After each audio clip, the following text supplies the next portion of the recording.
Chapter 2 of Book 4 of Les Misérables, Volume 3, by Victor Hugo. Les Misérables, Volume 3, by Victor Hugo, translated by Isabel Florence Hapgood.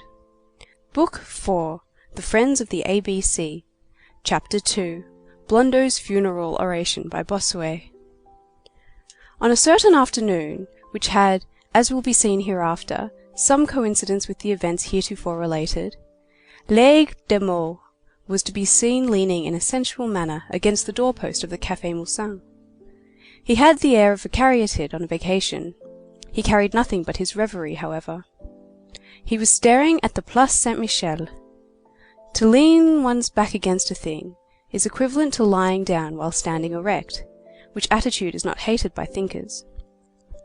Laigle de Meaux was pondering without melancholy over a little misadventure which had befallen him 2 days previously at the law school, and which had modified his personal plans for the future, plans which were rather indistinct at any case. Reverie does not prevent a cab from passing by, nor the dreamer from taking note of that cab. Laigle de Meaux, whose eyes were straying about in a sort of diffuse lounging, perceived, athwart his somnambulism, a two-wheeled vehicle proceeding through the place, at a foot pace and apparently in indecision. For whom was this cabriolet? Why was it driving at a walk? Laigle took a survey. In it, beside the coachman, sat a young man, and in front of the young man lay a rather bulky hand-bag. The bag displayed to passers-by the following name, inscribed in large black letters on a card which was sewn to the stuff: Marius Pontmercy. This name caused Laigle to change his attitude. He drew himself up and hurled this apostrophe at the young man in the cabriolet: Monsieur Marius Pontmercy! The cabriolet thus addressed came to a halt. The young man, who also seemed deeply buried in thought, raised his eyes. "Hey?" said he. "You are Monsieur Marius Pontmercy?" "Certainly." "I was looking for you," resumed Laigle de Meaux. "How so?" demanded Marius, for it was he. In fact, he had just quitted his grandfather's, and had before him a face which he now beheld for the first time. "I do not know you." "Neither do I know you," responded Laigle. Marius thought he had encountered a wag, the beginning of a mystification in the open street. He was not in a very good humour at the moment. He frowned. Laigle de Meaux went on imperturbably: "You were not at the school the day before yesterday." "That is possible." "That is certain." "You are a student?" demanded Marius. "Yes, sir, like yourself. Day before yesterday I entered the school, by chance." "You know, one does have such freaks sometimes. The professor was just calling the roll. You are not unaware that they are very ridiculous on such occasions. At the third call, unanswered, your name is erased from the list. 60 francs in the gulf." Marius began to listen. It was Blondeau who was making the call. You know Blondeau. He has a very pointed and a very malicious nose, and he delights to scent out the absent. He slyly began with the letter P. I was not listening, not being compromised by that letter. The call was not going badly. No erasures, the universe was present. Blondeau was grieved. I said to myself, "Blondeau, my love, you will not get the very smallest sort of an execution to-day." All at once, Blondeau calls, "Marius Pontmercy!" No one answers. Blondeau, filled with hope, repeats more loudly, "Marius Pontmercy!" And he takes his pen. "Monsieur, I have the bowels of compassion. I said to myself hastily, 'Here's a brave fellow who is going to get scratched out. Attention! Here is a veritable mortal who is not exact. He is not a good student. Here is none of your heavy-sides, a student who studies, a greenhorn pedant, strong on letters, theology, science, and sapience. One of those dull wits cut by the square, a pin by profession. He is an honourable idler who lounges, who practises country jaunts, who cultivates the grisette, who pays court with the fair sex, who is at this very moment, perhaps, with my mistress. Let us save him. Death to Blondeau!" At that moment, Blondeau dipped his pen in, all black with erasures in the ink, cast his yellow eyes around the audience-room, and repeated for the third time, "Marius Pontmercy!" I replied, "Present." That is why you are not crossed off. "Monsieur," said Marius. "And why I was," added Laigle de Meaux. I do not understand you, said Marius. Laigle resumed. Nothing is more simple. I was close to the desk to reply, and close to the door for the purpose of flight. The professor gazed at me with a certain intensity. All of a sudden, Blondeau, who must be the malicious nose alluded to by Boileau, skipped the letter L. L is my letter. I am from Meaux. My name is Laigle. Laigle, interrupted Marius. What a fine name. Monsieur, Blondeau came to this fine name and called Laigle. I reply, present. Then Blondeau gazes at me with the gentleness of a tiger, and says to me, if you are Pontmercy, you are not Laigle. A phrase which had a disobliging air for you, but which was lugubrious only for me. That said, he crossed me off. Marius exclaimed, I am mortified, sir. First of all, interposed Laigle, I demand permission to embalm Blondeau in a few phrases of deeply felt eulogium. I will assume that he is dead. There will be no great change required in his gauntness, in his pallor, in his coldness, and in his smell. And I say, erudimini qui jucatis terram. Here lies Blondeau, Blondeau the nose, Blondeau Nasica, the ox of discipline, bos disciplinae, the bloodhound of the password, the angel of the roll call, who was upright, square exact, rigid, honest, and hideous. God crossed him off as he crossed me off. Marius resumed, I am very sorry. Young man, said Laigle de Meaux, let this serve you as a lesson. In future, be exact.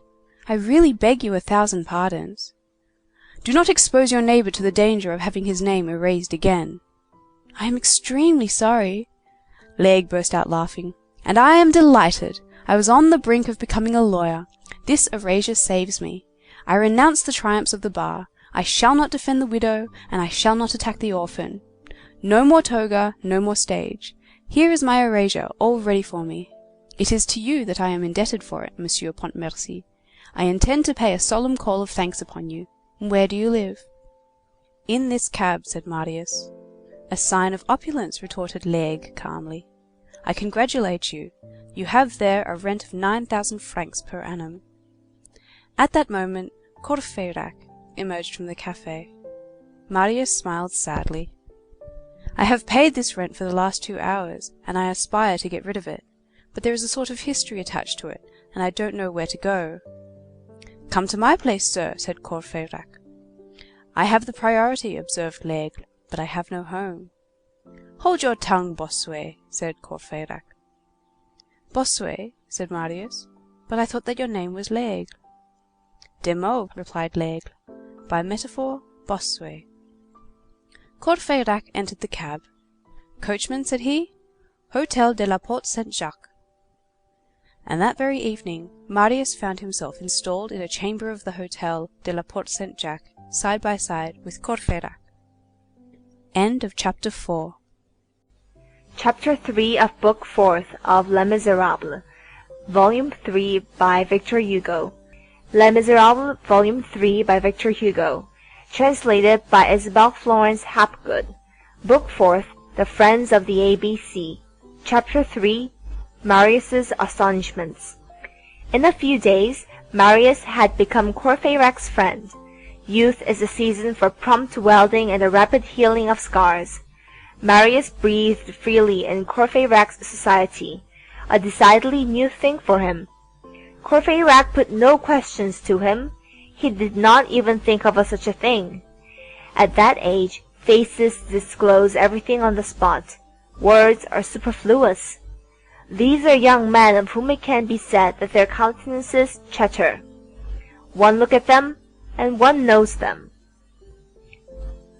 One morning, however, Courfeyrac abruptly addressed this interrogation to him.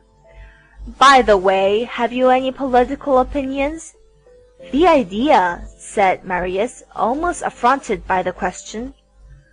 What are you? A Democrat Bonapartist. The grey hue of a reassured rat, said Courfeyrac. On the following day, Courfeyrac introduced Marius at the Café Masson. Then he whispered in his ear with a smile, I must give you your entry to the revolution. And he led him to the hall of the Friends of the ABC. He presented him to the other comrades, saying this simple word which Marius did not understand: a pupil. Marius had fallen into a wasp's nest of wits. However, although he was silent and grave, he was none the less both winged and armed. Marius, up to that time solitary and inclined to soliloquy and to asides, both by habit and by taste, was a little fluttered by this covey of young men around him. All these various initiatives solicited his attention at once, and pulled him about. The tumultuous movements of these minds at liberty and at work set his ideas in a whirl. Sometimes in his trouble they led so far from him that he had difficulty in recovering them. He heard them talk of philosophy, of literature, of art, of history, of religion in unexpected fashion.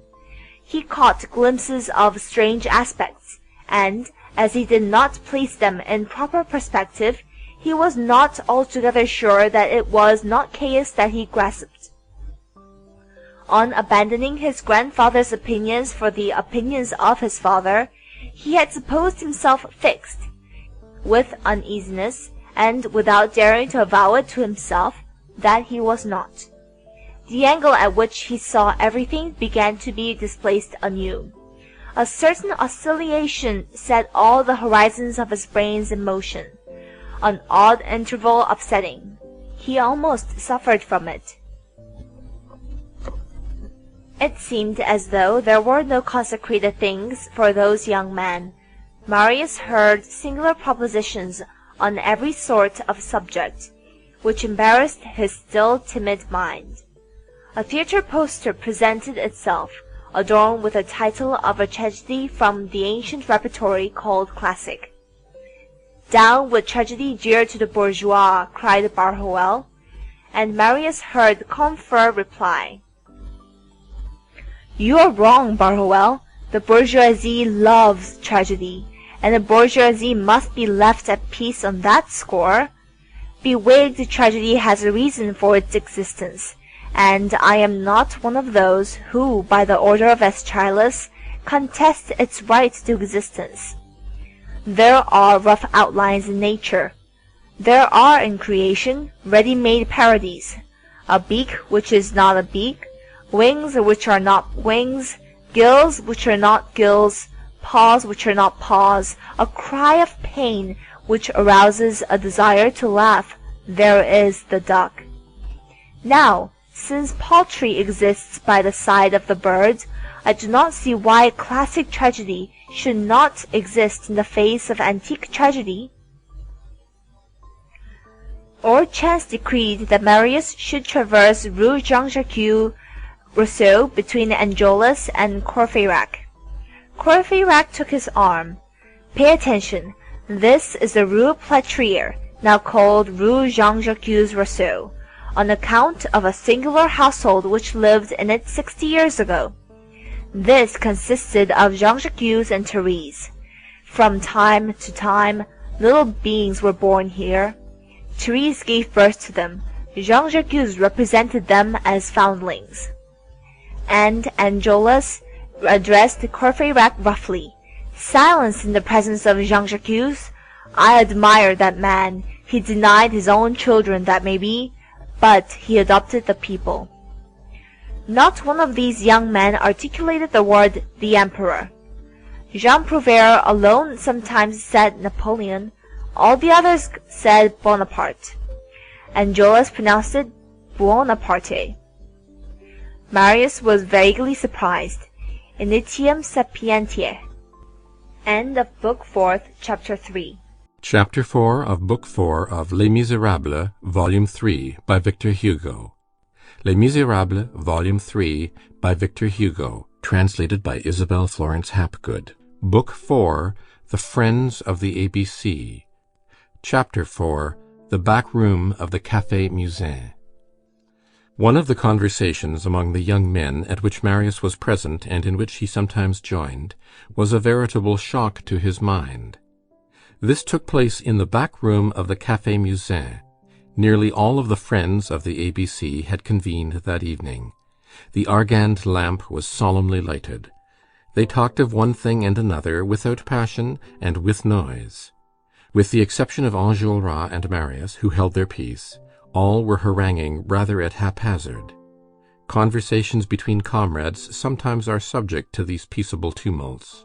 It was a game and an uproar as much as a conversation. They tossed words to each other and caught them up in turn. They were chattering in all quarters. No woman was admitted to this back room, except Louison, the dishwasher of the café, who passed through it from time to time to go to her washing in the lavatory.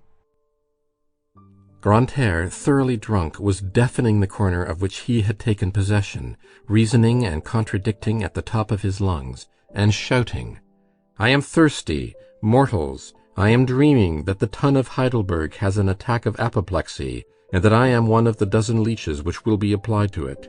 I want a drink. I desire to forget life. Life is a hideous invention of I know not whom. It lasts no time at all, and is worth nothing. One breaks one's neck in living. Life is a theatre set in which there are but few practicable entrances. Happiness is an antique reliquary, painted on one side only. Ecclesiastes says all is vanity. I agree with that good man, who never existed, perhaps. Zero, not wishing to go stark naked, clothed himself in vanity. Oh, vanity! The patching up of everything with big words. A kitchen is a laboratory. A dancer is a professor. An acrobat is a gymnast. A boxer is a pugilist. An apothecary is a chemist. A wig-maker is an artist.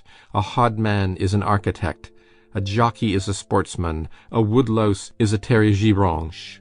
Vanity has a right and a wrong side. The right side is stupid. It is the Negro with his glass beads. The wrong side is foolish. It is the philosopher with his rags. I weep over the one, and I laugh over the other.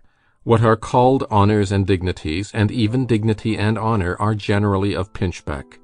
Kings make playthings of human pride. Caligula made a horse a consul. Charles II made a knight of a sirloin. Wrap yourself up now, then, between consul incitatus and baronet roast beef. As for the intrinsic value of people, it is no longer respectable in the least. Listen to the panegyric which neighbour makes of neighbour. White on white is ferocious. If the lily could speak, what a setting down it would give the dove. A bigoted woman prating of a devout woman is more venomous than the asp and the cobra. It is a shame that I am ignorant. Otherwise I would quote to you a mass of things, but I know nothing. For instance, I have always been witty. When I was a pupil of Gros, instead of daubing wretched little pictures, I passed my time in pilfering apples. Rapin is the masculine of rapine. So much for myself. As for the rest of you, you are worth no more than I am. I scoff at your perfections, excellencies, and qualities. Every good quality tends towards a defect. Economy borders on avarice. The generous man is next door to the prodigal. The brave man rubs elbows with the braggart. He who says very pious says a trifle bigoted. There are just as many vices in virtue as there are holes in Diogenes' cloak. Whom do you admire, the slain or the slayer, Caesar or Brutus? Generally, men are in favour of the slayer. Long live Brutus, he has slain. There lies the virtue. Virtue granted, but madness also. There are queer spots on those great men. The Brutus who killed Caesar was in love with the statue of a little boy. This statue was from the hand of the Greek sculptor Strongyllion, who also carved that figure of an Amazon known as the beautiful leg, Eucnemos, which Nero carried with him in his travels. This Strongyllion left but two statues which placed Nero and Brutus in accord. Brutus was in love with the one, Nero with the other. All history is nothing but wearisome repetition. One century is the plagiarist of the other. The battle of Marengo copies the battle of Pydna. The Tolbiac of Clovis and the Austerlitz of Napoleon are as like each other as two drops of water. I don't attach much importance to victory. Nothing is so stupid as to conquer. True glory lies in convincing. But try to prove something. If you are content with success, what mediocrity! And with conquering, what wretchedness! Alas, vanity and cowardice everywhere. Everything obeys success, even grammar. Si volet usus, says Horace. Therefore, I disdain the human race. Shall we descend to the party at all? Do you wish me to begin admiring the peoples? What people, if you please? Shall it be Greece? The Athenians, those Parisians of days gone by, slew Phocion, as we might say Coligny, and fawned upon tyrants to such an extent that Anicephorus said of Pisistratus, his urine attracts the bees. The most prominent man in Greece for 50 years was that grammarian Philetus, who was so small and so thin that he was obliged to load his shoes with lead in order not to be blown away by the wind. There stood on the great square in Corinth a statue carved by Silanion and catalogued by Pliny. This statue represented Episthetes. What did Episthetes do? He invented a trip. That sums up Greece and glory. Let us pass on to others. Shall I admire England? Shall I admire France? France? Why? Because of Paris? I've just told you my opinion of Athens. England? Why? Because of London? I hate Carthage. And then, London, the metropolis of luxury, is the headquarters of wretchedness. There are 100 deaths a year of hunger in the parish of Charing Cross alone. Such is Albion. I add, as the climax, that I have seen an Englishwoman dancing in a wreath of roses and blue spectacles.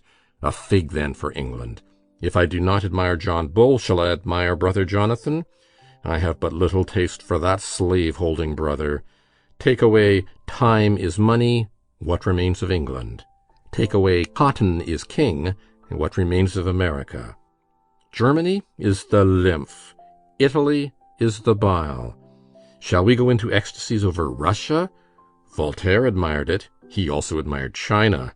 I admit that Russia has its beauties, among others a stout despotism, but I pity the despots. Their health is delicate. A decapitated Alexis, a poignarded Peter, a strangled Paul, another Paul crushed flat with kicks, divers Ivans strangled with their throats cut, numerous Nicholases and Basils poisoned, all this indicates that the palace of the emperors of Russia is in a condition of flagrant insalubrity. All civilized peoples offer this detail to the admiration of the thinker. War. Now, war, civilized war, exhausts and sums up all the forms of ruffianism, from the brigandage of the Trabuceros in the gorges of Mount Jaxa to the marauding of the Comanche Indians in the Doubtful Pass. Bah, you will say to me, but Europe is certainly better than Asia.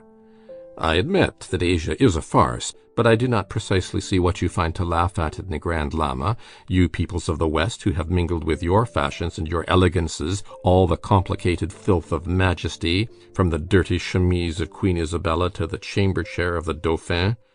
Gentlemen of the human race, I tell you, not a bit of it. It is at Brussels that the most beer is consumed, at Stockholm the most brandy, at Madrid the most chocolate, at Amsterdam the most gin, at London the most wine, at Constantinople the most coffee, at Paris the most absinthe. These are all the useful notions. Paris carries the day in short. In Paris, even the rag-pickers are Sybarites. Diogenes would have loved to be a rag-picker of the Place Maubert better than to be a philosopher at the Piraeus. Learn this in addition. The wine shops of the rag-pickers are called bibines. The most celebrated are the saucepan and the slaughter-house.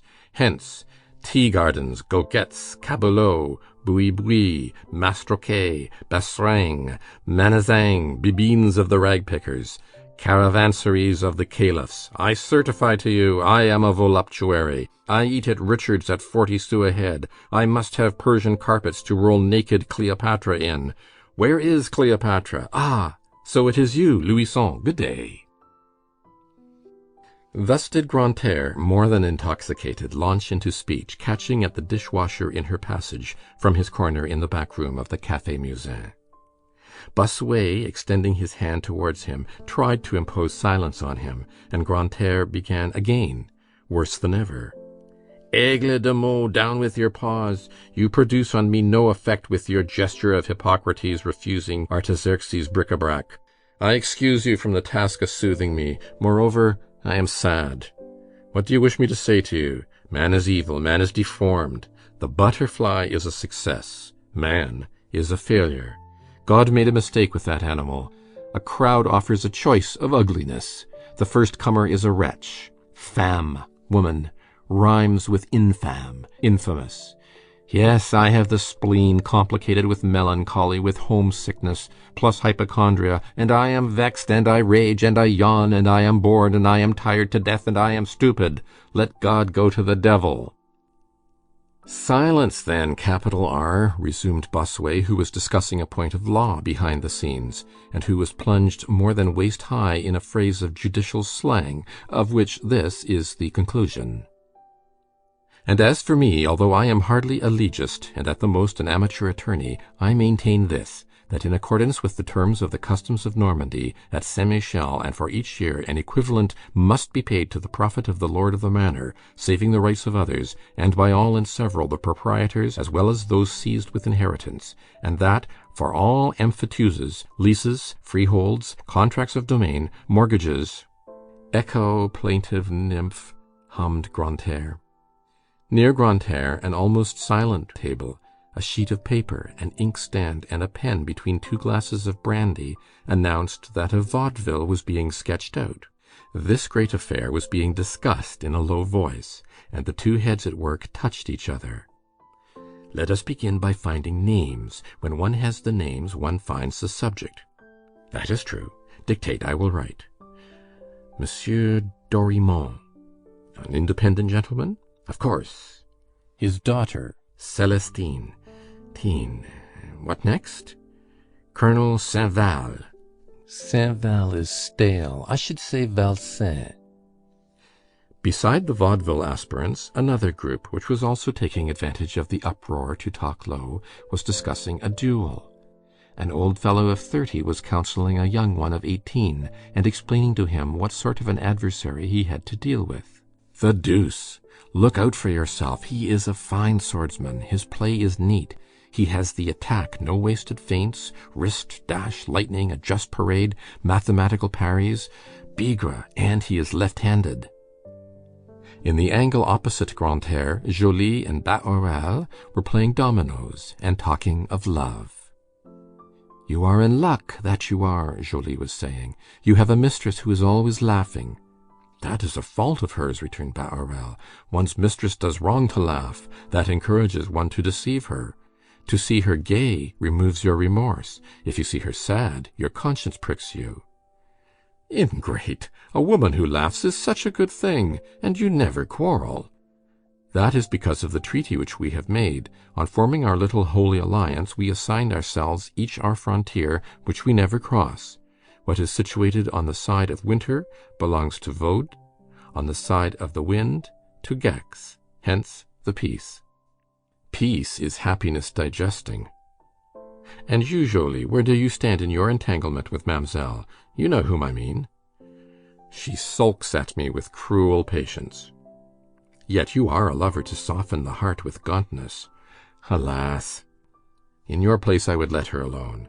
"That is easy enough to say." "And to do. Is not her name Musichetta?" "Yes. Ah, my poor Bahorel, she is a superb girl, very literary, with tiny feet, little hands. She dresses well, and is white and dimpled, with the eyes of a fortune-teller. I am wild over her." "My dear fellow, then in order to please her, you must be elegant, and produce effects with your knees. Buy a good pair of trousers of double-milled cloth at Staub's. That will assist." "At what price?" shouted Grantaire. The third corner was delivered up to a poetical discussion. Pagan mythology was giving battle to Christian mythology. The question was about Olympus, whose part was taken by Jean Prouvaire out of pure romanticism. Jean Prouvaire was timid only in repose. Once excited, he burst forth, a sort of mirth accentuated his enthusiasm, and he was at once both laughing and lyric. "Let us not insult the gods," said he. "The gods may not have taken their departure. Jupiter does not impress me as dead. The gods are dreams, you say? Well, even in nature, such as it is today, after the flight of these dreams, we still find all the grand old pagan myths. Such and such a mountain with the profile of a citadel, like the Vigne Male, for example, is still to me the headdress of Cybele. It has not been proved to me that Pan does not come at night to breathe into the hollow trunks of the willows, stopping up the holes in turn with his fingers, and I have always believed that Io had something to do with the cascade of Pisvache. In the last corner they were talking politics. The charter which had been granted was getting roughly handled. Combeferre was upholding it weakly. Courfeyrac was energetically making a breach in it. On the table lay an unfortunate copy of the famous Touquet Charter. Courfeyrac had seized it and was brandishing it, mingling with his arguments the rattling of this sheet of paper.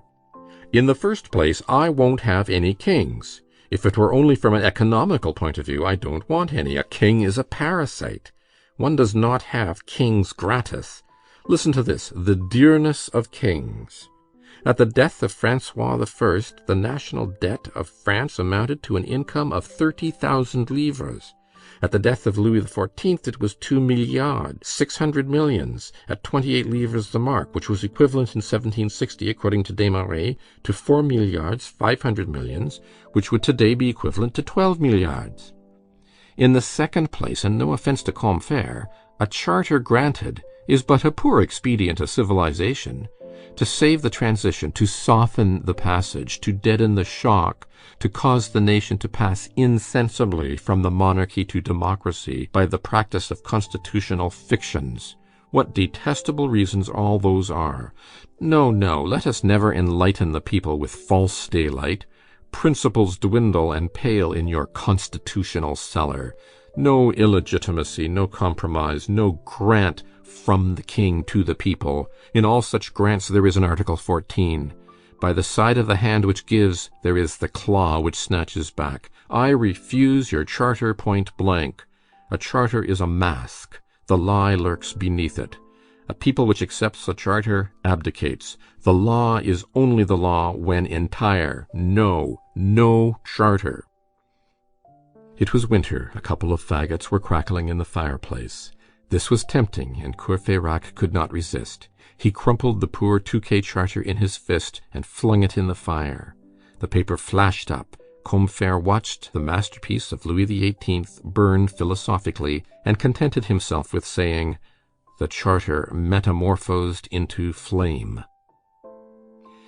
And sarcasms, sallies, jests, that French thing which is called entrain, and that English thing which is called humour, good and bad taste, good and bad reasons, all the wild pyrotechnics of dialogue, mounting together and crossing from all points of the room, produced a sort of merry bombardment over their heads.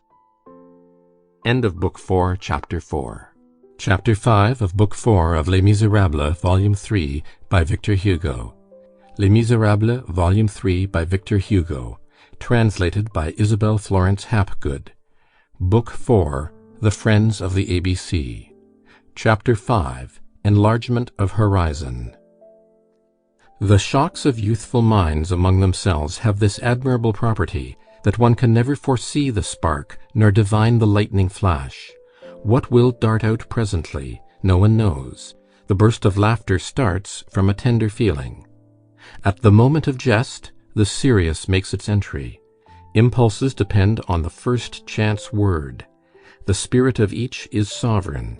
Jest suffices to open the field to the unexpected. These are conversations with abrupt turns, in which the perspective changes suddenly.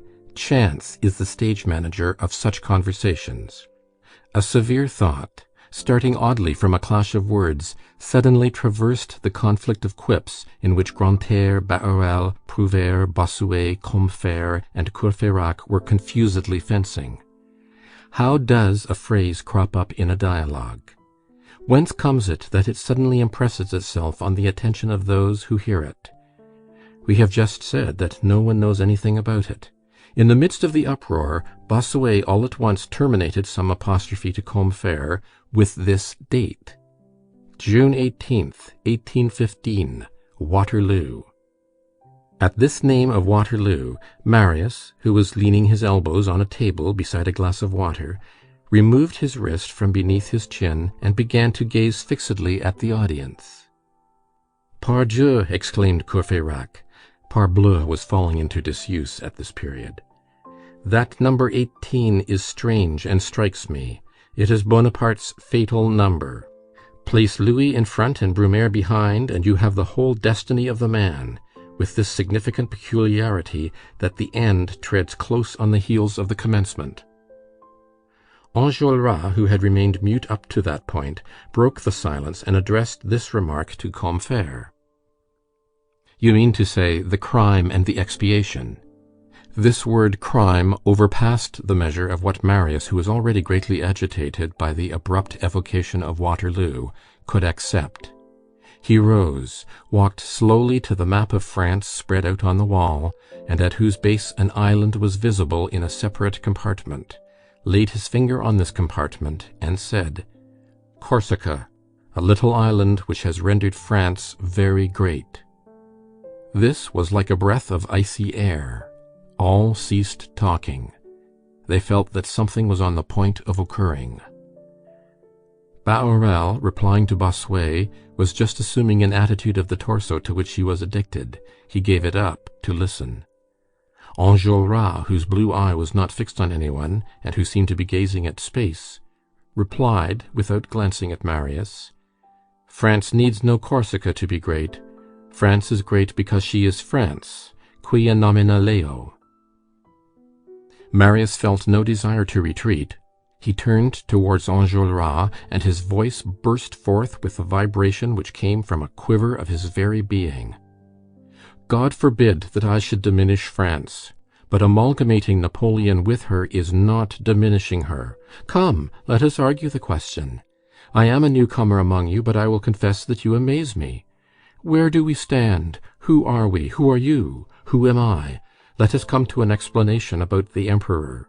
I hear you say Buonaparte, accentuating the U like the Royalists. I warn you that my grandfather does better still. He says Buonaparte. I thought you were young men. Where then is your enthusiasm? And what are you doing with it? Whom do you admire if you do not admire the Emperor? And what more do you want? If you will have none of that great man, what great man would you like? He had everything. He was complete. He had in his brain the sum of human faculties. He made codes like Justinian. He dictated like Caesar. His conversation was mingled with the lightning flash of Pascal, with the thunderclap of Tacitus. He made history and he wrote it. His bulletins are Iliads. He combined the cipher of Newton with the metaphor of Mahomet. He left behind him in the East words as great as the pyramids. At Tilsit he taught emperors majesty. At the Academy of Sciences he replied to Laplace. In the Council of State he held his own against Merlin. He gave a soul to the geometry of the first and to the chicanery of the last. He was a legist with the attorneys and sidereal with the astronomers. Like Cromwell blowing out one of two candles, he went to the temple to bargain for a curtain tassel. He saw everything. He knew everything, which did not prevent him from laughing good-naturedly beside the cradle of his little child. And all at once frightened Europe lent an ear, armies put themselves in motion, parks of artillery rumbled, pontoons stretched over the rivers, clouds of cavalry galloped in the storm, cries, trumpets, a trembling of thrones in every direction. The frontiers of kingdoms oscillated on the map. The sound of a superhuman sword was heard as it was drawn from its sheath. They beheld him, rise erect on the horizon with a blazing brand in his hand and a glow in his eyes. Unfolding amid the thunder his two wings, the Grand Army and the Old Guard, and he was the Archangel of War. All held their peace, and Enjolras bowed his head. Silence always produces somewhat the effect of acquiescence, of the enemy being driven to the wall. Marius continued with increased enthusiasm, and almost without pausing for breath. Let us be just, my friends. What a splendid destiny for a nation to be the empire of such an emperor, when that nation is France, and when it adds its own genius to the genius of that man. To appear and to reign, to march and to triumph, to have for halting places all capitals, to take his grenadiers and to make kings of them, to decree the falls of dynasties, and to transfigure Europe at the pace of a charge, to make you feel that when you threaten you lay your hand on the hilt of the sword of God, to follow in a single man Hannibal, Caesar, Charlemagne, to be the people of some one who mingles with your dawns the startling announcement of a battle won, to have the cannon of the Invalides to rouse you in the morning, to hurl you into abysses of light prodigious words which flame forever, Marengo, Arcola, Austerlitz, Jena, Wagram, to cause constellations of victories to flash forth at each instant from the zenith of the centuries, to make the French Empire a pendant to the Roman Empire, to be the great nation and to give birth to the grand army, to make its legions fly forth over all the earth, as a mountain sends out its eagles on all sides to conquer, to dominate, to strike with lightning, to be in Europe a sort of nation gilded through glory, to sound athwart the centuries a trumpet blast of Titans, to conquer the world twice, by conquest and by dazzling. That is sublime, and what greater thing is there? To be free, said Combeferre. Marius lowered his head in his turn. That cold and simple word had traversed his epic effusion like a blade of steel, and he felt it vanishing within him. When he raised his eyes, Combeferre was no longer there. Probably satisfied with his reply to the apotheosis, he had just taken his departure, and all, with the exception of Enjolras, had followed him. The room had been emptied. Enjolras, left alone with Marius, was gazing gravely at him. Marius, however, having rallied his ideas to some extent, did not consider himself beaten. There lingered in him a trace of inward fermentation, which was on the point, no doubt, of translating itself into syllogisms arrayed against Enjolras, when, all of a sudden, they heard someone singing on the stairs as he went. It was Combeferre, and this is what he was singing. Si César m'avait donné la gloire et la guerre, et qu'il me fallait quitter l'amour de ma mère, je dirais au grand César, reprends ton sceptre et ton char. J'aime mieux ma mère, ô Gué, j'aime mieux ma mère. The wild and tender accents with which Combeferre sang communicated to this couplet a sort of strange grandeur. Marius, thoughtfully, and with his eyes diked on the ceiling, repeated almost mechanically, "My mother?" At that moment he felt Enjolras' hand on his shoulder. "Citizen," said Enjolras to him, "my mother is the Republic." End of Book 4, Chapter 5. Chapter 6 of Book 4 of Les Misérables, Volume 3, by Victor Hugo. Les Misérables, Volume 3, by Victor Hugo. Translated by Isabel Florence Hapgood. Book 4, Les Misérables, Chapter 6. Res Angusta. That evening left Marius profoundly shaken, and with a melancholy shadow in his soul. He felt what the earth may possibly feel at the moment when it is torn open with the iron, in order that grain may be deposited within it. It feels only the wound. The quiver of the germ, the joy of the fruit, only arrived later. Marius was gloomy. He had but just acquired a faith. Must he then reject it already? He affirmed to himself that he would not. He declared to himself that he would not doubt. And he began to doubt, in spite of himself. To stand between two religions, from one of which you have not as yet emerged, and another into which you have not yet entered, is intolerable. And twilight is pleasing only to bat-like souls. Marius was clear-eyed, and he required the true light. The half-lights of doubt pained him. Whatever may have been his desire to remain where he was, he could not halt there. He was irresistibly constrained to continue, to advance, to examine, to think, to march further. Whither would this lead him? He feared, after having taken so many steps which had brought him nearer to his father, to now take a step which should estrange him from that father. His discomfort was augmented by all the reflections which occurred to him. An escarpment rose around him.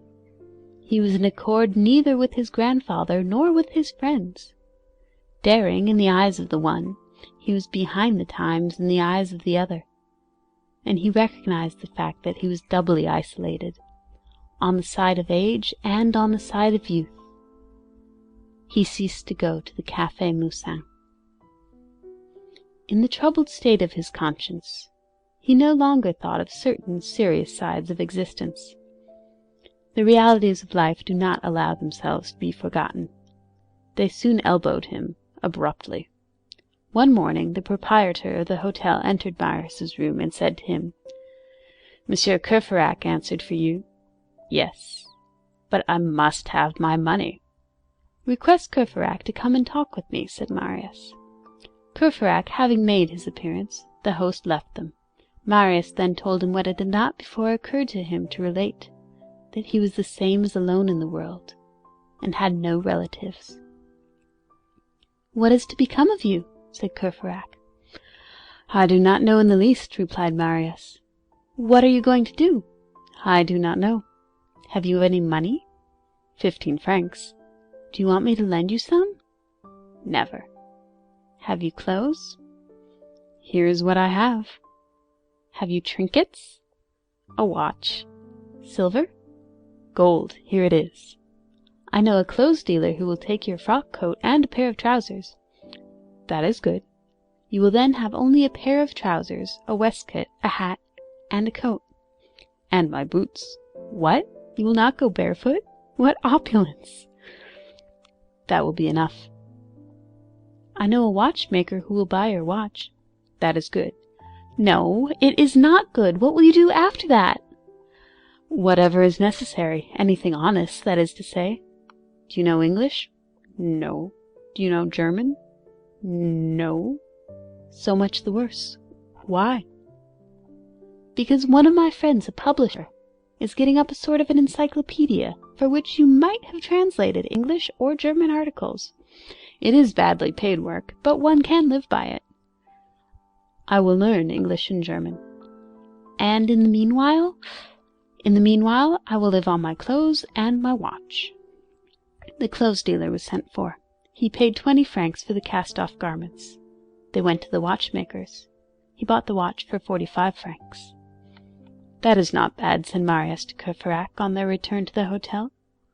"With my 15 francs that makes 80. "And the hotel bill," observed Courfeyrac. "Hello, I had forgotten that," said Marius. The landlord presented his bill, which had to be paid on the spot. It amounted to 70 francs. "I have 10 francs left," said Marius. "The deuce!" exclaimed Courfeyrac. "You will eat up 5 francs while you are learning English, and 5 while learning German. That will be swallowing a tongue very fast, or 100 sous very slowly." In the meantime, Aunt Gillenormand, a rather good-hearted person at bottom in difficulties, had finally hunted up Marius's abode. One morning, on his return from the law school, Marius found a letter from his aunt, and the 60 pistoles, that is to say 600 francs in gold, in a sealed box. Marius sent back the 30 louis to his aunt, with a respectful letter, in which he stated that he had sufficient means of subsistence, and that he should be able thenceforth to supply all his needs. At that moment he had 3 francs left. His aunt did not inform his grandfather of this refusal, for fear of exasperating him. Besides, had he not said, "Let me never hear the name of that blood-drinker again"? Marius left the Hotel de la Porte Saint-Jacques, as he did not wish to run in debt there. End of Book 4. Chapter 6. Chapter 1, Book 5 of Les Misérables, Volume 3, by Victor Hugo. Les Misérables, Volume 3, by Victor Hugo, translated by Isabel Florence Hapgood. Book 5, Les Misérables, Chapter 1, Marius Indigent. Life became hard for Marius. It was nothing to eat his clothes and his watch. He ate of that terrible, inexpressible thing that is called de la vache en rage. That is to say, he endured great hardships and privations. A terrible thing it is, containing days without bread, nights without sleep, evenings without a candle, a hearth without a fire, weeks without work, a future without hope, a coat out at the elbows, an old hat which evokes the laughter of young girls, a door which one finds locked on one at night because one's rent is not paid, the insolence of the porter and the cook-shop man, the sneers of neighbors, humiliations, dignity trampled on, work of whatever nature accepted, disgust, bitterness, despondency. Marius learned how all this is eaten, and how such are often the only things which one has to devour. At that moment of his existence when a man needs his pride because he needs love, he felt that he was jeered at because he was badly dressed, and ridiculous because he was poor. At the age when youth swells the heart with imperial pride, he dropped his eyes more than once on his dilapidated boots, and he knew the unjust shame and the poignant blushes of wretchedness. Admirable and terrible trial, from which the feeble emerge base, from which the strong emerge sublime. A crucible into which destiny casts a man, whenever it desires a scoundrel or a demagogue. For many great deeds are performed in petty combats. There are instances of bravery ignored and obstinate, which defend themselves step by step in that fatal onslaught of necessities and turpitudes. Noble and mysterious triumphs which no eye beholds, which are requited with no renown, which are saluted with no trumpet blast. Life, misfortune, isolation, abandonment, poverty, are fields of battle which have their heroes, obscure heroes who are sometimes grander than the heroes who win renown. Firm and rare natures are thus created. Misery, almost always a stepmother, is sometimes a mother. Destitution gives birth to might of soul and spirit. Distress is the nurse of pride. Unhappiness is a good milk for the magnanimous. There came a moment in Marius' life when he swept his own landing, when he bought his sou's worth of brie cheese at the fruiterer's, when he waited until twilight had fallen to slip into the baker's and purchase a loaf, which he carried off furtively to his attic as though he had stolen it.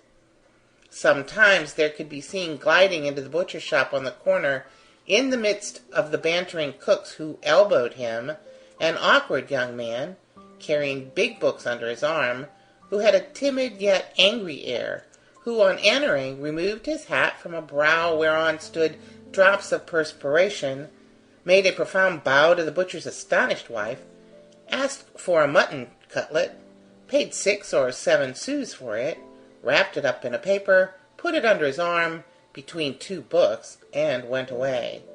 It was Marius. On this cutlet, which he cooked for himself, he lived for 3 days. On the first day he ate the meat. On the second he ate the fat. On the third he gnawed the bone. Aunt Gillenormand made repeated attempts, and sent him the 60 pistoles several times. Marius returned them on every occasion, saying that he needed nothing. He was still in mourning for his father when the revolution which we have just described was effected within him. From that time forth he had not put off his black garments, but his garments were quitting him. The day came when he had no longer a coat. The trousers would go next. What was to be done? Courfeyrac, to whom he had on his side done some good turns, gave him an old coat. For 30 sous Marius got it turned by some porter or other, and it was a new coat. But this coat was green. Then Marius ceased to go out until after nightfall. This made his coat black. As he wished always to appear in mourning, he clothed himself with the night. In spite of all this, he got admitted to practice as a lawyer. He was supposed to live in Courfeyrac's room, which was decent, and where a certain number of law books, backed up and completed by several dilapidated volumes of romance, passed as the library required by the regulations. He had his letters addressed to Courfeyrac's quarters. When Marius became a lawyer, he informed his grandfather of the fact in a letter which was cold but full of submission and respect. M. Gillenormand trembled as he took the letter, read it, tore it in 4 pieces, and threw it into the wastebasket. 2 or 3 days later, Mademoiselle Gillenormand heard her father, who was alone in his room, talking aloud to himself. He always did this whenever he was greatly agitated. She listened, and the old man was saying, "If you were not a fool, you would know that one cannot be a baron and a lawyer at the same time." Chapter 2. Marius Poor.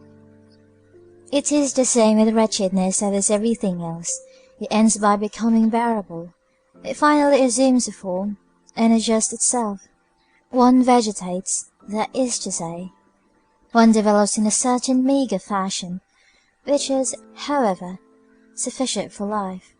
This is the mode in which the existence of Marius Pontmercy was arranged.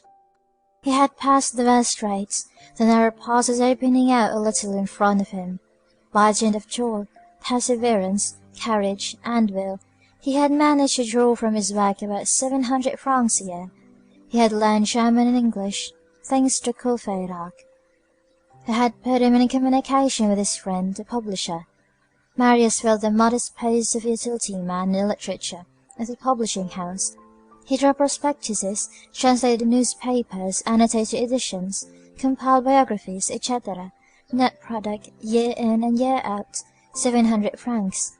He lived on it. How? Not so badly. We will explain. Marius occupied in the Gorbeau house, for an annual sum of 30 francs, a den minus a fireplace, called the cabinet, which contained only the most indispensable articles of furniture. This furniture belonged to him. He gave 3 francs a month to the old principal tenant to come and sweep his hole, and to bring him a little hot water every morning, a fresh egg, and a penny roll.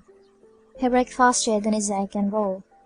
His breakfast varied in cost from 2 to 4 sous, according as eggs were dear or cheap. At 6 o'clock in the evening he descended the Rue Saint-Jacques, to dine at Rousseau's, opposite Basset, the stamp dealer's, on the corner of Rue des Mathurins. He ate no soup. He took a 6 sous plate of meat, half portion of vegetables for 3 sous, and 3 sous dessert. For 3 sous he got as much bread as he wished. As for wine, he drank water. When he paid at the desk when Madame Rousseau, at that period still plump and rosy, majestically presided, he gave a sou to the waiter, and Madame Rousseau gave him a smile. Then he went away. For 16 sous he had a smile and a dinner. This restaurant Rousseau, where so few bottles and so many water carafes were emptied, was a calming potion rather than a restaurant. It no longer exists. The proprietor had a fine nickname. He was called Rousseau the Aquatic. Thus breakfast 4 sous, dinner 16 sous. His food cost him 20 sous a day, which made 365 francs a year. Add the 30 francs for rent, and 36 francs to the old woman, plus a few trifling expenses. For 450 francs, Marius was fed, lodged, and waited on. His clothing cost him 100 francs, his linen 50 francs, his washing 50 francs. The whole did not exceed 650 francs. He was rich. He sometimes lent 10 francs to a friend. Courfeyrac had once been able to borrow 60 francs from him.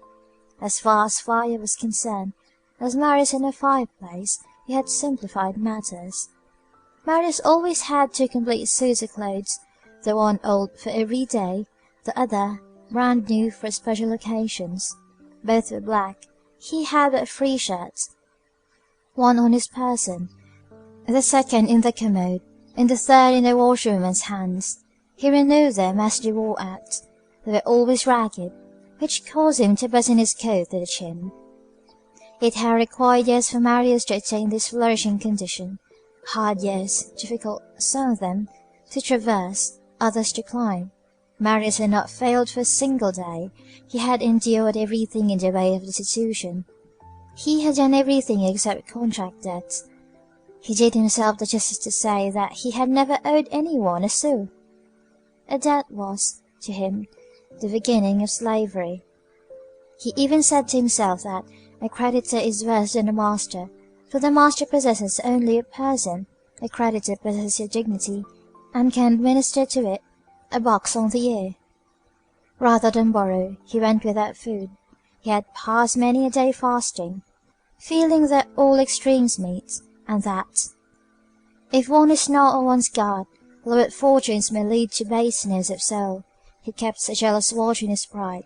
Such and such a formality of action, which, in any other situation, would have appeared merely deference to him, now seemed insipidity, and he nerved himself against it.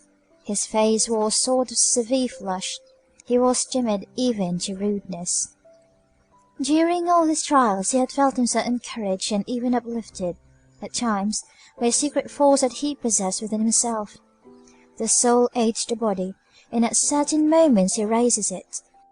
It is the only bird that bears up its own cage. Besides his father's name, another name was graven in Marius' heart, the name of Thénardier. Marius, with his grave enthusiastic nature, surrounded with a sort of aureole the man to whom, in his thought, he owed his father's life, that intrepid sergeant who had saved the colonel amid the bullets and the cannon balls at Waterloo. He never separated the memory of this man from the memory of his father, and he associated them with his veneration. It was a sort of worship in two steps, with a grand altar for the colonel and the lesser one for Thénardier. What redoubled the tenderness of this gratitude towards Thénardier was the idea of distress into which he knew that Thénardier had fallen, and which had engulfed the latter. Marius had learned at Montfermeil of the ruin and bankruptcy of the unfortunate innkeeper. Since that time he had made unheard of efforts to find traces of him, and to reach him in that dark abyss of misery in which Thénardier had disappeared. Marius had beaten the whole country. He had gone to Chelles, to Bondy, to Gournay, to Nogent, to Lagny. He had persisted for 3 years, expending in these explorations little money which he had laid by. No one had been able to give him any news of Thénardier. He was supposed to have gone abroad. His creditors had also sought him, with less love than Marius, but with as much assiduity, and had not been able to lay their hands on him. Marius blamed himself, and was almost angry with himself for his lack of success in his researches. It was the only debt left him by the colonel, and Marius made it a matter of honour to pay it. What, he thought, when my father lay dying on the field of battle, did Thénardier contrive to find him amid the smoke in a grape shot, and bear him off on his shoulders? And yet he owed him nothing, and I, who owe so much to Thénardier, cannot join him in this shadow where he is lying with the pangs of death, and in my turn bring him back from death to life. Oh, I will find him. To find Thénardier, in fact, Marius would have given one of his arms. To rescue him from his misery, he would have sacrificed all his blood. To see Thénardier, to render Thénardier some service, to say to him, "You do not know me, well, I do know you. Here I am, dispose of me." This was Marius' sweetest and most magnificent dream. End of chapter 2. Chapter 3 of Book 5 of Les Misérables, Volume 3 by Victor Hugo. Les Misérables, Volume 3 by Victor Hugo. Translated by Isabel Florence Hapgood. Book 5. The Excellence of Misfortune. Chapter 3. Marius grown up. At this epoch, Marius was 20 years of age. It was 3 years since he had left his grandfather. Both parties had remained on the same terms, without attempting to approach each other, and without seeking to see each other. Besides, what was the use of seeing each other? Marius was the brass vase, while Father Gillenormand was the iron pot. We admit that Marius was mistaken as to his grandfather's heart. He had imagined that Monsieur Gillenormand had never loved him, and that that crusty, harsh, and smiling old fellow, who cursed, shouted, and stormed, and brandished his cane, cherished for him, at the most, only that affection which is at once slight and severe, of the dotards of comedy. Marius was in error. There are fathers who do not love their children. There exists no grandfather who does not adore his grandson. At bottom, as we have said, Monsieur Gillenormand idolized Marius. He idolized him after his own fashion, with an accompaniment of snappishness and boxes on the ear, but, this child once gone, he felt a black void in his heart. He would allow no one to mention the child to him, and all the while secretly regretted that he was so well obeyed. At first, he hoped that this Bonapartist, this Jacobin, this terrorist, this Septembrist would return. But the weeks passed by, years passed. To M. Gillenormand's great despair, the blood drinker did not make his appearance. "I could not do otherwise than turn him out," said the grandfather to himself, and he asked himself, "If the thing were to do over again, would I do it?" His pride instantly answered yes, but his aged head, which he shook in silence, replied sadly no. He had his hours of depression. He missed Marius. Old men need affection as they need the sun. It is warmth. Strong as his nature was, the absence of Marius had wrought some change in him. Nothing in the world could have induced him to take a step towards that rogue, but he suffered. He never inquired about him, but he thought of him incessantly. He lived in the Marais in a more and more retired manner. He was still merry and violent as of old, but his merriment had a convulsive harshness, and his violences always terminated in a sort of gentle and gloomy dejection. He sometimes said, "Oh, if only he would return, what a good box on the ear I would give him!" As for his aunt, she thought too little to love much.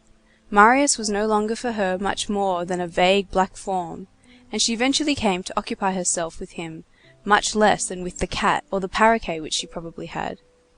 What augmented Father Gillenormand's secret suffering was, that he locked it all up within his breast, and did not allow its existence to be divined. His sorrow was like those recently invented furnaces, which consume their own smoke. It sometimes happened that officious busybodies spoke to him of Marius, and asked him, "What is your grandson doing? What has become of him?"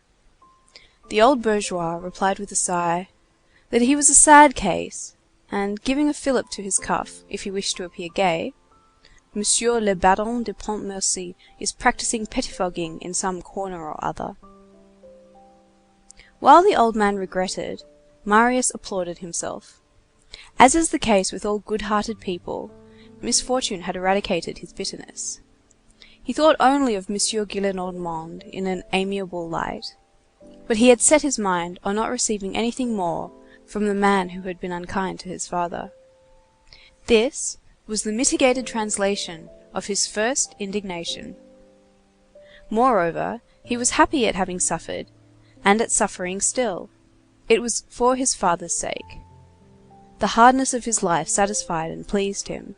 He said to himself with a sort of joy that it was certainly the least he could do, that it was an expiation, that, had it not been for that, he would have been punished in some other way, and later on, for his impious indifference towards his father, and such a father. That it would not have been just that his father should have all the suffering and he none of it. And that, in any case, what were his toils and his destitution compared with the colonel's heroic life? That, in short, the only way for him to approach his father and resemble him was to be brave in the face of indigence, as the other had been valiant before the enemy. And that was, no doubt, what the colonel had meant to imply by the words, "He will be worthy of it," words which Marius continued to wear, not on his breast, since the colonel's writing had disappeared, but in his heart. And then, on the day when his grandfather had turned him out of doors, he had been only a child, now he was a man. He felt it. Misery, we repeat, had been good for him. Poverty in youth, when it succeeds, has this magnificent property about it, that it turns the whole will towards effort, and the whole soul towards aspiration. Poverty instantly lays material life bare, and renders it hideous. Hence, inexpressible bounds towards the ideal life. The wealthy young man has 100 coarse and brilliant distractions, horse races, hunting, dogs, tobacco, gaming, good repasts, and all the rest of it, occupations for the baser side of the soul, at the expense of the loftier and more delicate sides. The poor young man wins his bread with difficulty. He eats. When he has eaten, he has nothing more but meditation. He goes to the spectacles which God furnishes gratis. He gazes at the sky, space, the stars, flowers, children, the humanity among which he is suffering, the creation amid which he beams. He gazes so much on humanity that he perceives its soul. He gazes upon creation to such an extent that he beholds God. He dreams, he feels himself great, he dreams on, and feels himself tender. From the egotism of the man who suffers, he passes to the compassion of the man who meditates. An admirable sentiment breaks forth in him, forgetfulness of self and pity for all. As he thinks of the innumerable enjoyments which nature offers, gives, and lavishes to the souls which stand open, and refuses to souls that are closed, he comes to pity, he, the millionaire of the mind, the millionaire of money. All hatred departs from his heart in proportion as light penetrates his spirit. And is he unhappy? No. The misery of a young man is never miserable.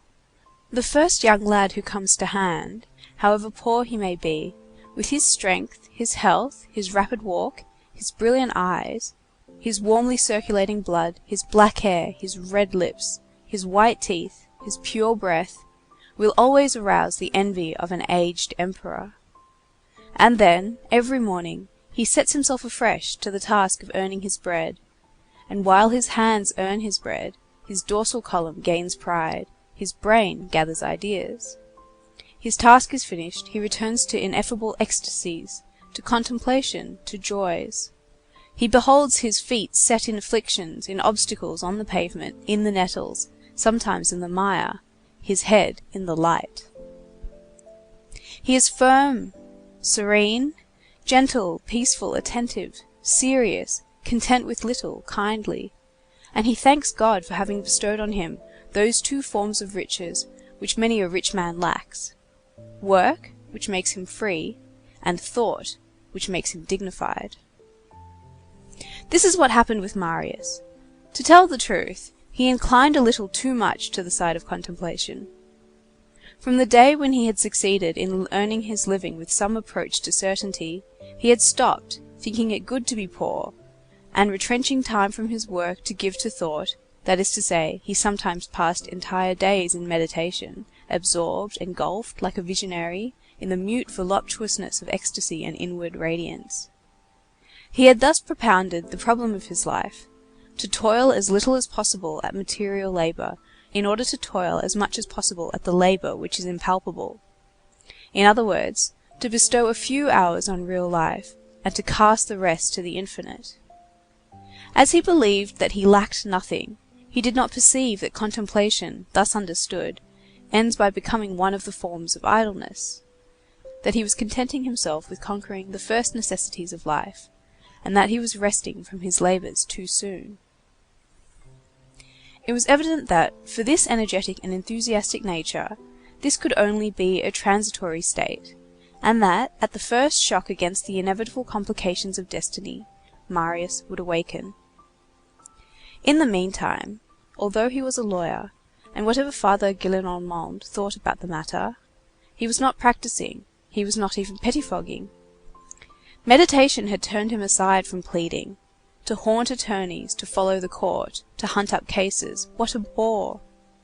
Why should he do it? He saw no reason for changing the matter of gaining his livelihood. The obscure and ill-paid publishing establishment had come to mean for him a sure source of work which did not involve too much labour, as we have explained, and which sufficed for his wants.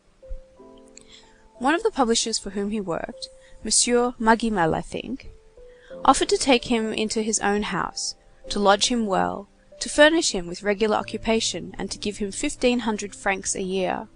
To be well lodged! 1,500 francs! No doubt.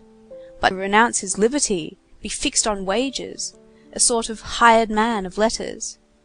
According to Marius's opinion, if he accepted, his position would become both better and worse at the same time. He acquired comfort and lost his dignity. It was a fine and complete unhappiness converted into a repulsive and ridiculous state of torture. Something like the case of a blind man who should recover the sight of one eye. He refused. Marius dwelt in solitude. Owing to his taste for remaining outside of everything, and through having been too much alarmed, he had not entered decidedly into the group presided over by Enjolras. They had remained good friends, they were ready to assist each other on occasion in every possible way, but nothing more.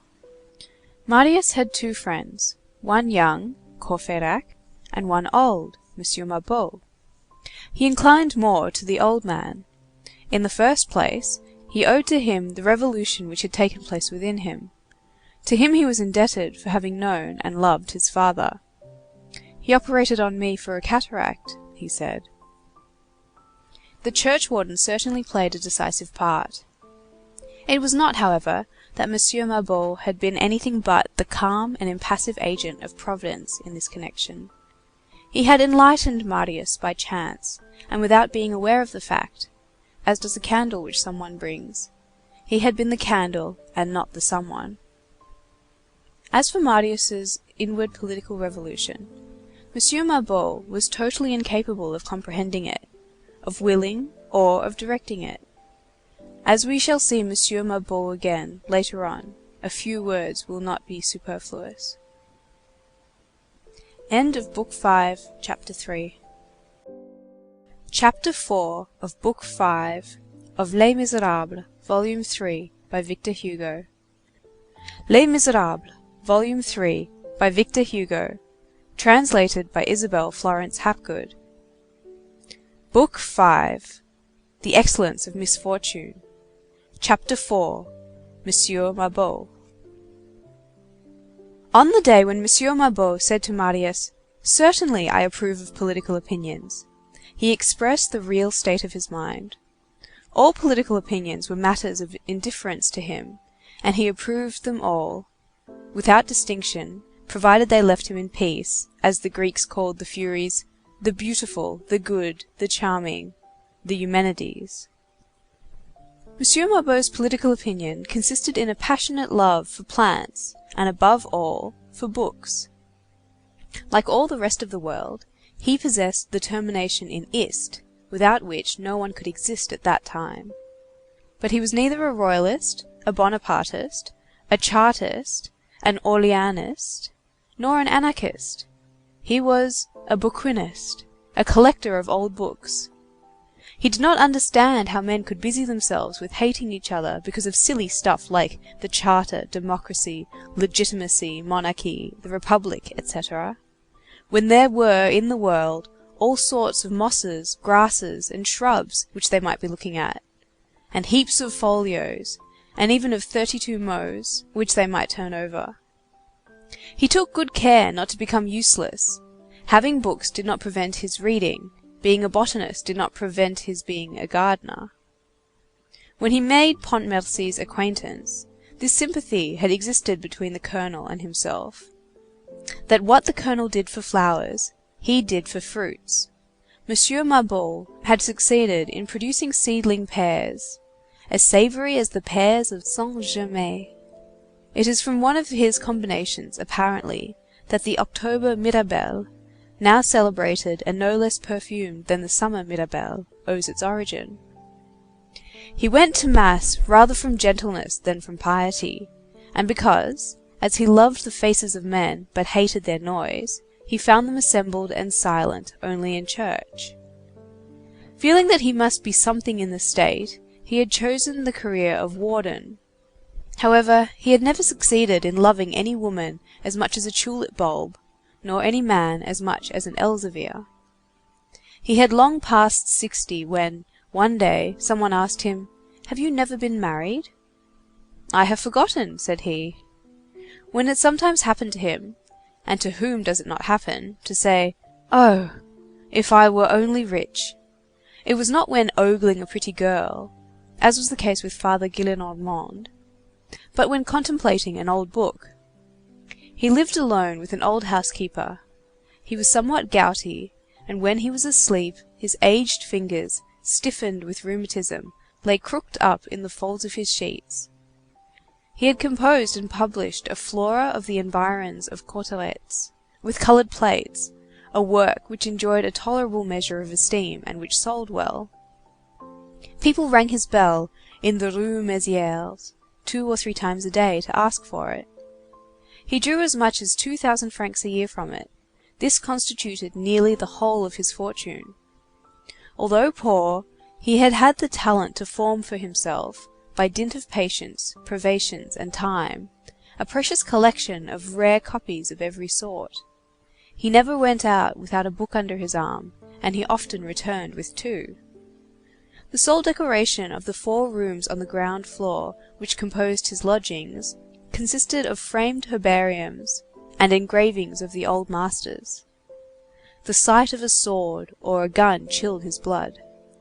He had never approached a cannon in his life, even at the Invalides. He had a passable stomach, a brother who was a curé, perfectly white hair, no teeth, either in his mouth or his mind, a trembling in every limb, a Picard accent, an infantile laugh, the air of an old sheep, and he was easily frightened.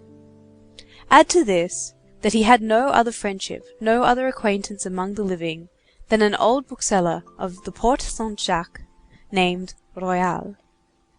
His dream was to naturalize indigo in France. His servant was also a sort of innocent. The poor good old woman was a spinster.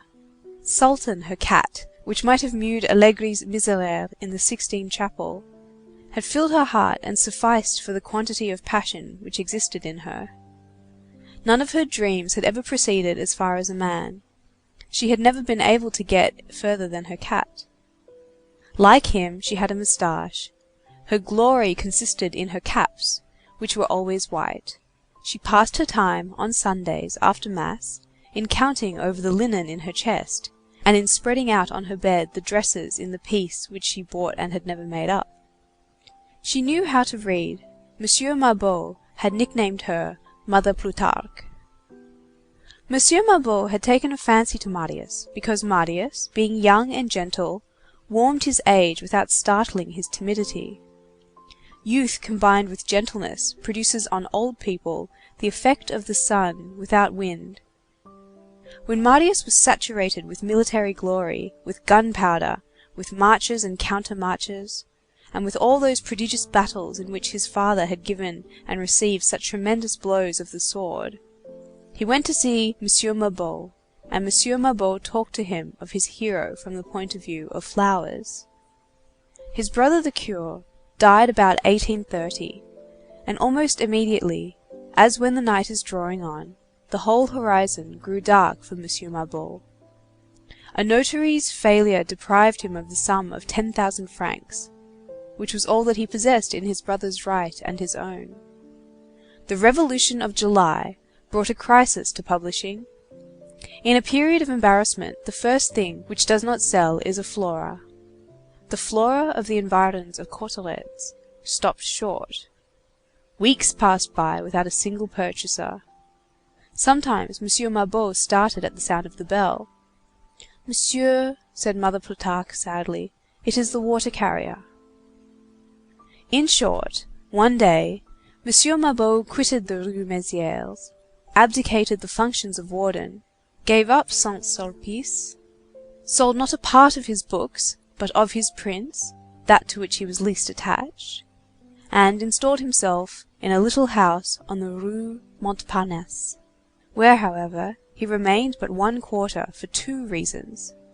In the first place, the ground floor and the garden cost 300 francs, and he dared not spend more than 200 francs on his rent. In the second, being near Faton's shooting gallery, he could hear the pistol shots, which was intolerable to him.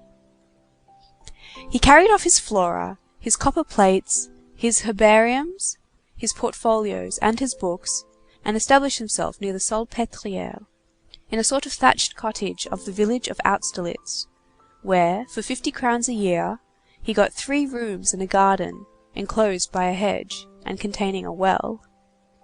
He took advantage of this removal to sell off nearly all his furniture.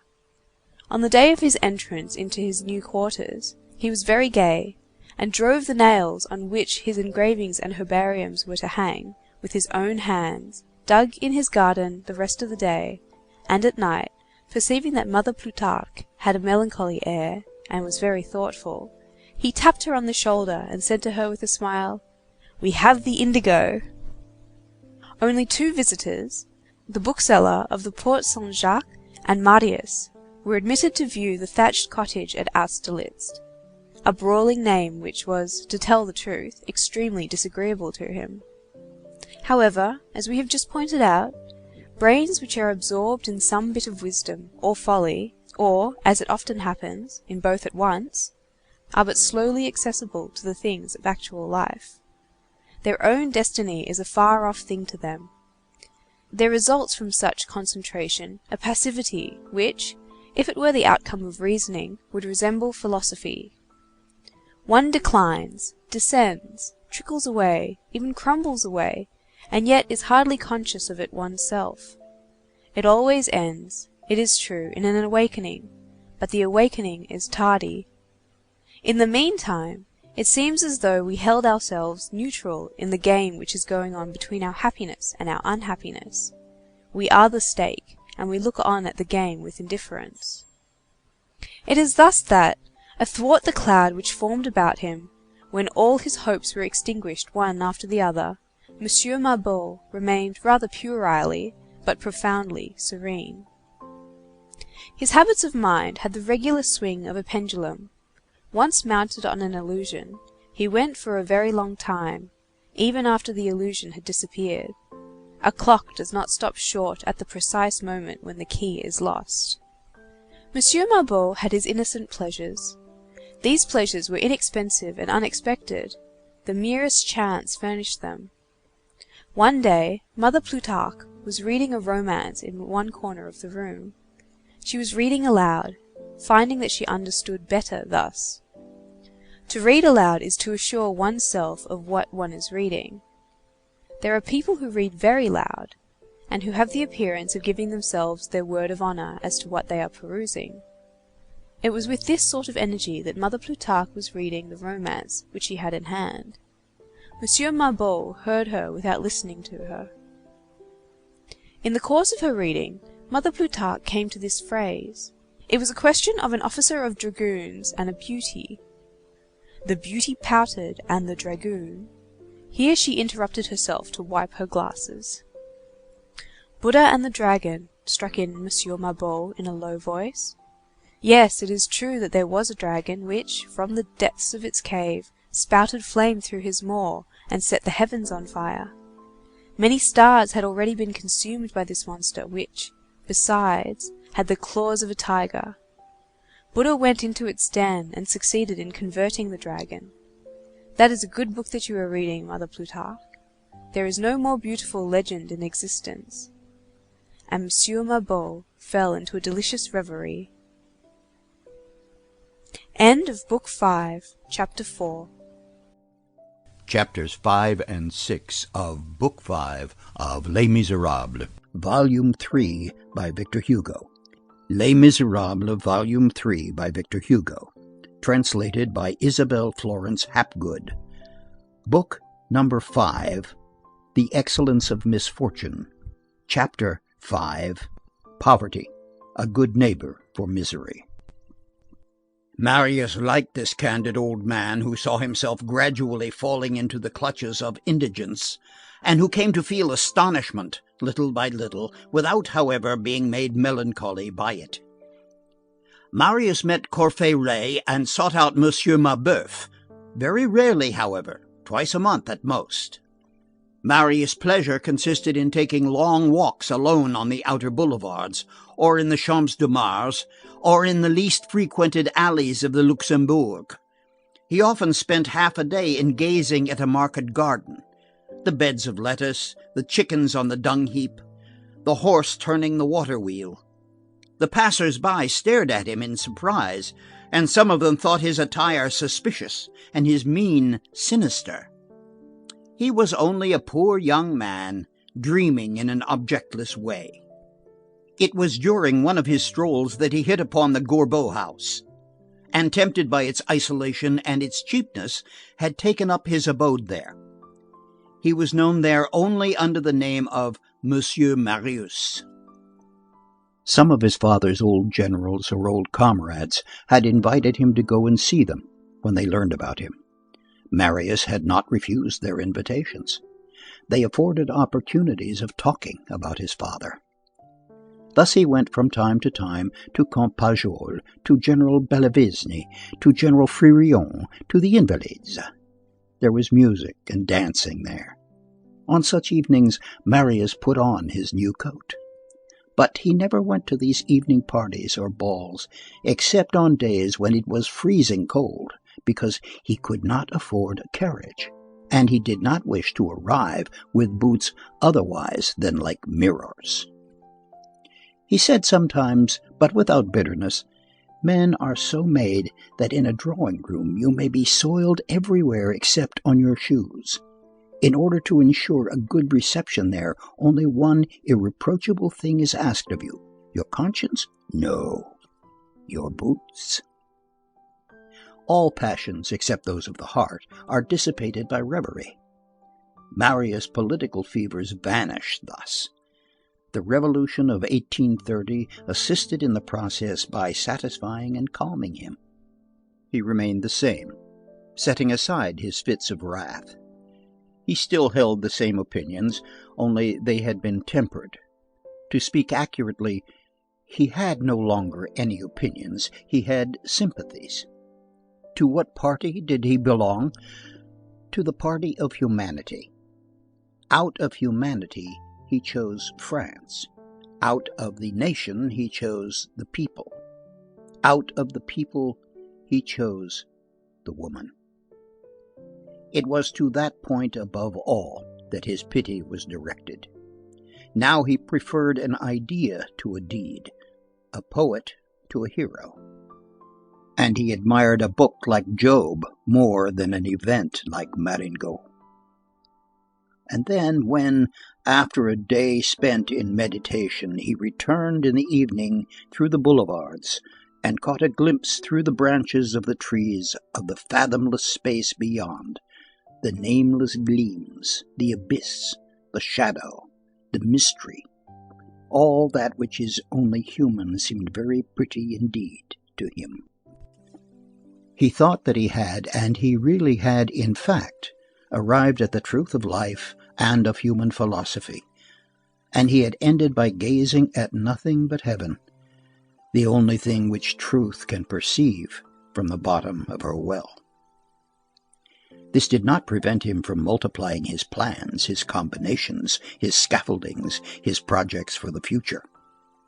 In this state of reverie, an eye which could have cast a glance into Marius' interior would have been dazzled with the purity of that soul. In fact, had it been given to our eyes of the flesh to gaze into the consciousnesses of others, we should be able to judge a man much more surely according to what he dreams than according to what he thinks. There is will in thought, there is none in dreams. Reverie, which is utterly spontaneous, takes and keeps, even in the gigantic and the ideal, the form of our spirit.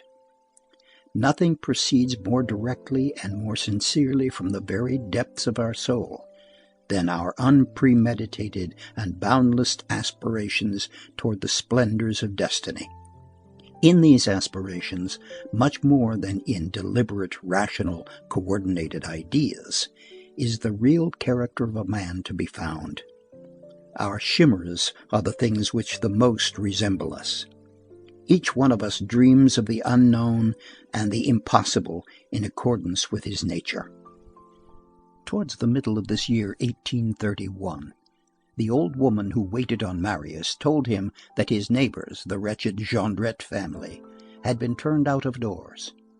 Marius, who passed nearly the whole of his days out of the house, hardly knew that he had any neighbors.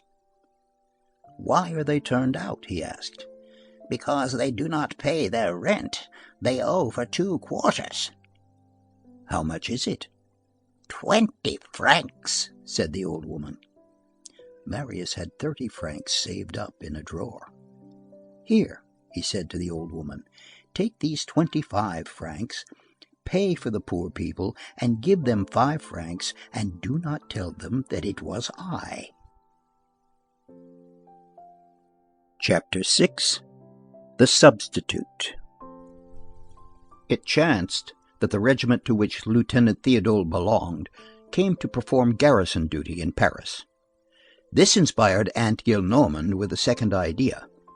She had, on the first occasion, hit upon the plan of having Marius spied upon by Théodule. Now she plotted to have Théodule take Marius' place. At all events, and in case the grandfather should feel the vague need of a young face in the house, these rays of dawn are sometimes sweet to ruin, it was expedient to find another Marius. Take it as a simple erratum, she thought, such as one sees in books. For Marius, read Théodule.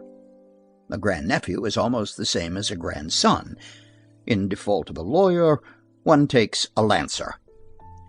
One morning, when Monsieur Gillenormand was about to read something in the Quotidienne, his daughter entered and said to him in her sweetest voice, for the question concerned her favorite, "Father, Théodule is coming to present his respects to you this morning." "Who's Théodule?" "Your grandnephew." "Ah," said the grandfather. Then he went back to his reading, thought no more of his grandnephew, who was merely some Théodule or other, and soon flew into a rage, which almost always happened when he read.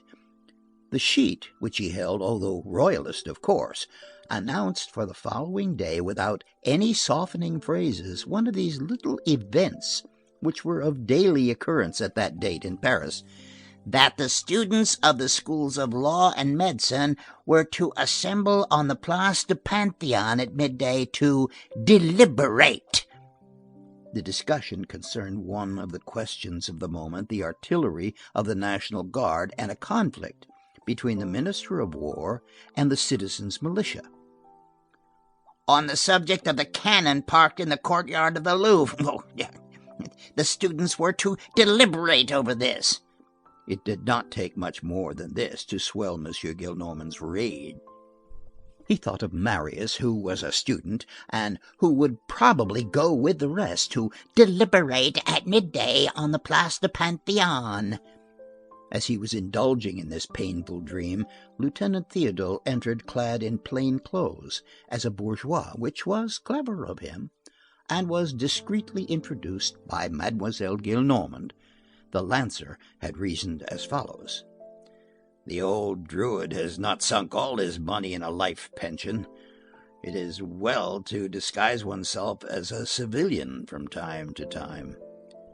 Mademoiselle Gillenormand said aloud to her father, "Théodule, your grandnephew," and in a low voice to the lieutenant, "approve of everything." And she withdrew.